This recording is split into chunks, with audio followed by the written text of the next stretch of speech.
Hi, my name is Dan, and I've been asked by the Reverend Kev to share a story about Jesus that I particularly enjoy. When he asked me to do this, I thought, well, there's loads to choose from, stacks of great stories. How do you pick just one? But I'm going to offer a story which does resonate with me as a former sailor and somebody who spent a great deal of time at sea. I'm particularly fond of the story of Jesus calming the storm, and it's in three of the Gospels. It's in Matthew, Mark, and Luke. This version is in Matthew, and it's Matthew 8, 23 to 27.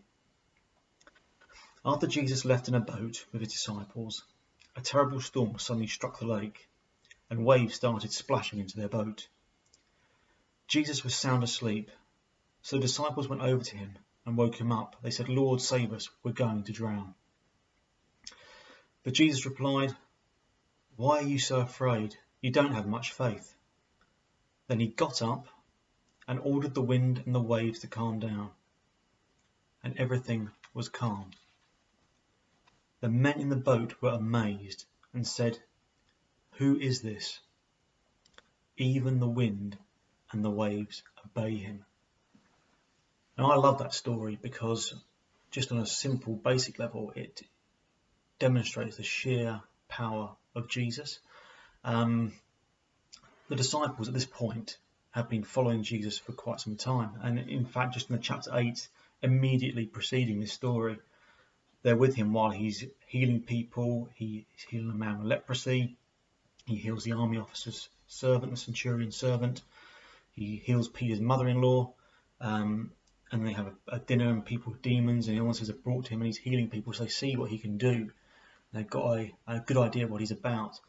Yet this blows them away. They can't quite comprehend just who the man is that can engage with the elements and have them respond to him.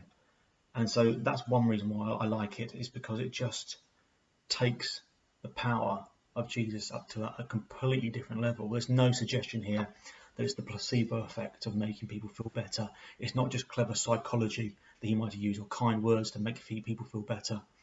It is just sheer power being exuded by this man.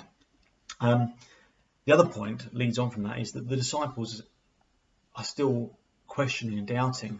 They've been following Jesus, as I said, they've been seeing him perform his miracles, listening to his teachings.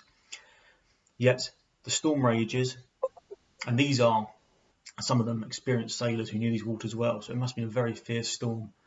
They're frightened, and they have doubts. They are concerned. They think Jesus is just there asleep on the job. He's not going to help them, that he doesn't care for them, and they're worried. And I think that we can take some comfort from that, because questioning and doubting at times is normal and to be expected, and it isn't a reason to think that you can't continue in your faith or try and explore it further.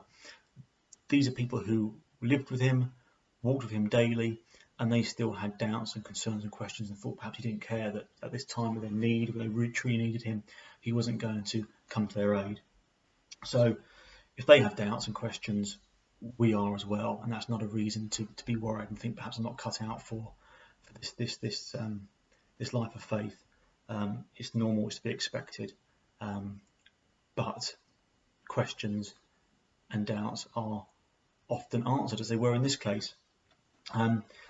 Jesus calmed the storm, and that's the third one. The third reason I like this story is that we will all face storms in our life. It may not literally be a storm at sea, although some of us will and some of us have, but storms in your life through anxiety, depression, loss, grieving, bereavement, all these horrible things that are part and parcel of life will be our own personal storms.